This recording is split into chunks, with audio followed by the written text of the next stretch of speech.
ജീവിതത്തിൽ വിജയിക്കണോ? ഇതാ 6 വഴികൾ.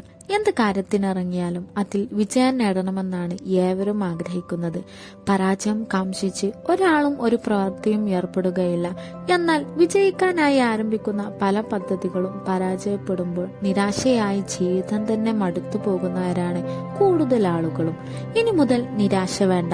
എല്ലാവർക്കും വിജയിക്കാൻ കഴിയും. അതിന് സിമ്പിളായ ചില മാർഗങ്ങളുണ്ട്. അവയിൽ ചിലത് ഇതാ. നിങ്ങൾക്കെല്ലാവർക്കും എന്ത് നേടണമെന്നോ എന്തായി തീരണമെന്നോ ഒരു ലക്ഷ്യമുണ്ടായിരിക്കണം. ആ ലക്ഷ്യത്തോട് എത്രമാത്രം ഉത്തരവാദിത്തോടെയാണ് നിങ്ങളുടെ സമീപനമെന്ന് ശ്രദ്ധിക്കുക. നിങ്ങളുടെ ലക്ഷ്യത്തോട് നിങ്ങൾ നീതി പുലർത്തുന്നുണ്ടോ? ഓരോ ദിവസവും ഇതാണ് നിങ്ങളുടെ ലക്ഷ്യമെന്നും അതിനുവേണ്ടി എന്തൊക്കെയാണ് ചെയ്യേണ്ടതെന്നും മനസ്സിൽ ആവർത്തിച്ചുറപ്പിക്കണം. അതിൽ നിന്ന് മനസ്സിനെ വ്യതിചലിക്കാൻ അനുവദിക്കാതെ ഇരിക്കുക. ആ ലക്ഷ്യത്തോടൊപ്പം ജീവിക്കുക. അതോടൊപ്പം ഉണ്ണുക, ഉറങ്ങുക, ചിന്തിക്കുക. ആ ലക്ഷ്യത്തിൽ വിശ്വസിക്കുക. ലക്ഷ്യം ഇടയ്ക്ക് വെച്ച് മറക്കുകയോ മറ്റൊരു ലക്ഷ്യത്തിനായി പ്രവർത്തിക്കുകയോ ചെയ്യാതിരിക്കുക. അടുത്ത വീഡിയോയിൽ കാണാം. Okay, by.